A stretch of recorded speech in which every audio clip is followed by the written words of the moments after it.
Lawrence Bishnoi का encounter क्यों नहीं किया?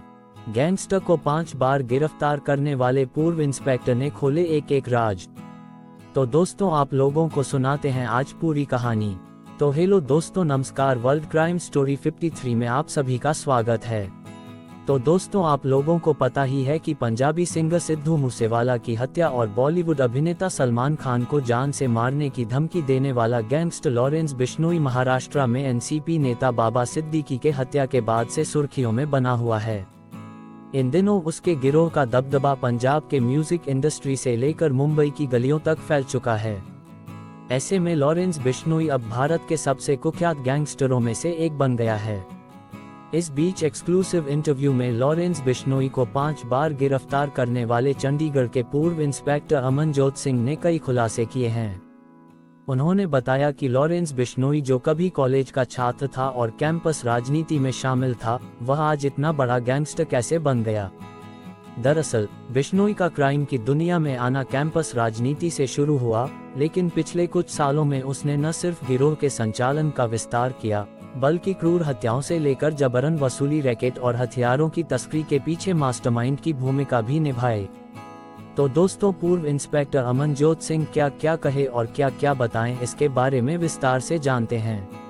तो दोस्तों, पूर्व इंस्पेक्टर अमनजोत सिंह ने बताया कि 2010-11 की बात है। इनकी पार्टी SOPU थी, जिसके प्रेसिडेंट विक्की मित्तुखेड़ा का झगड़ा होने की वजह से वो कस्टडी में था। इसी दौरान लॉरेंस ने सेक्टर -11 चंडीगढ़ में बाहर जिनसे झगड़ा हुआ था, उनकी गाड़ियों को आग लगा दी थी। इसके बाद इस मामले में उसकी पहली बार गिरफ्तारी हुई थी। तब वह हमारी कस्टडी में 1 दिन रहा और फिर न्यायिक हिरासत 12-13 दिन रहने के बाद बाहर आ गया था। उन्होंने बताया कि जब पहली लॉरेंस गिरफ्तार हुआ था तो सलमान खान को लेकर उसकी कोई रंजिश नहीं थी। उस समय वो सिर्फ छात्र राजनीति की वजह से उसकी पार्टी जो कहती थी वो करता था। वो उस समय एक छोटे बच्चे की तरह था। पुलिस के पकड़ने पर कभी अंकल कहता था, कभी भाई कहता था, कभी सर कहता था। हालांकि जब वो कई बार जेल आया गया तो उसमें बहुत तेजी से परिवर्तन हुए और उसके लिंक भी बढ़ते गए। छात्र राजनीति करने वाला लड़का गैंगस्टर कैसे बना? पूर्व इंस्पेक्टर अमनजोत सिंह ने बताया, लॉरेंस उस समय अपने गांव से चंडीगढ़ आया था। ऐसे में उसको लगता था कि मैं अच्छा दिखाई दूं, लेकिन तब इसको ब्रांडेड कपड़े पहनने का शौक नहीं था।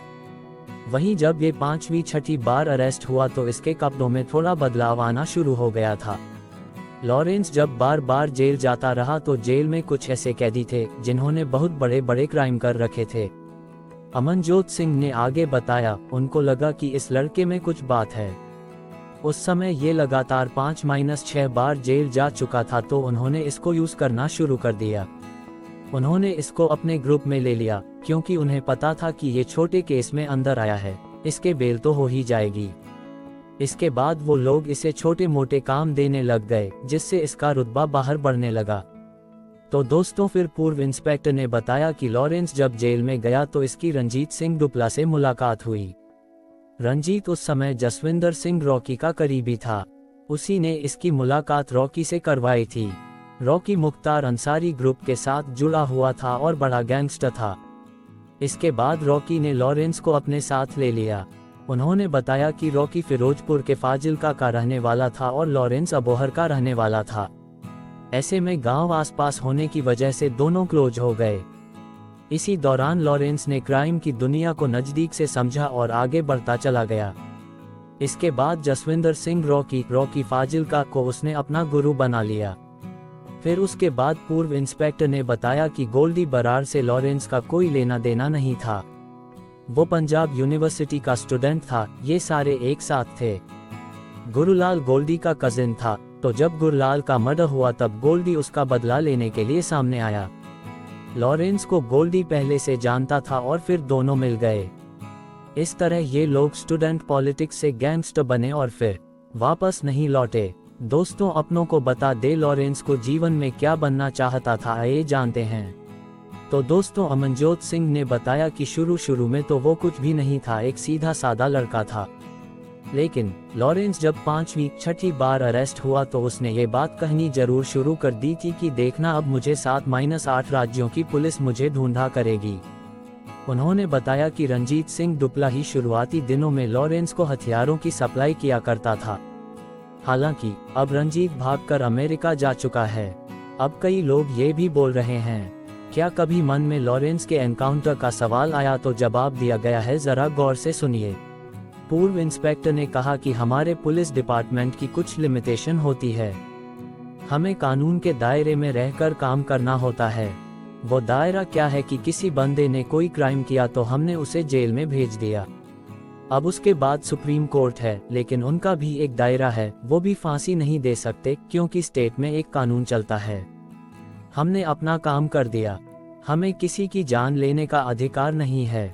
अगर हम जान लेते हैं तो हम भी क्राइम के दायरे में आएंगे और हम जेल जाएंगे। दोस्ती है भी वजह है कि लोग कहते हैं लॉरेंस ने कभी किसी को मारा है। तो दोस्तों, जानकारी के मुताबिक उन्होंने कहा कि लॉरेंस ने कई लड़ाई झगड़े किए हैं, फायरिंग की है, लेकिन उसने अभी तक किसी की हत्या नहीं की है। तो दोस्तों, प्रश्न ये भी उठा है कि आखिर सिद्धू मूसेवाला को क्यों मारा? तो अमनजोत सिंह ने कहा कि लॉरेंस के कॉलेज के साथी विक्की मिद्दुखेड़ा का जब मर्डर हुआ तो उसे लगने लगा कि इस मर्डर के पीछे सिद्धू मूसेवाला का हाथ है। साथ ही लॉरेंस और विक्की में नजदीकी होने की वजह से लोग भी कहने लगे कि इतना बड़ा गैंगस्टर होकर तूने क्या कर लिया। अब लॉरेंस पर दबाव था कि वो बदला ले और आखिरकार उसने ले लिया। तो दोस्तों, अंत में ये भी आपको बताते चले कि लॉरेंस बिश्नोई ने जेल में कैसे बनाया अपना नेटवर्क। तो दोस्तों, लॉरेंस कई राज्यों की जेलों में जा चुका है। वो 8-9 सालों से जेल में ही है। उसका जेल टू जेल ट्रांसफर हो रहा है। हर जेल में रहने के कारण अब इसका नेटवर्क इतना स्ट्रांग हो गया है कि हर शहर में उसका बंदा है। साथ ही वो भी चाहता है कि हर शहर में उसका बंदा, ताकि वो अपना काम करवा सके, रेकी करवा सके। बता दे, लॉरेंस बिश्नोई का असली नाम बालकरन बरार उर्फ बल्लू है।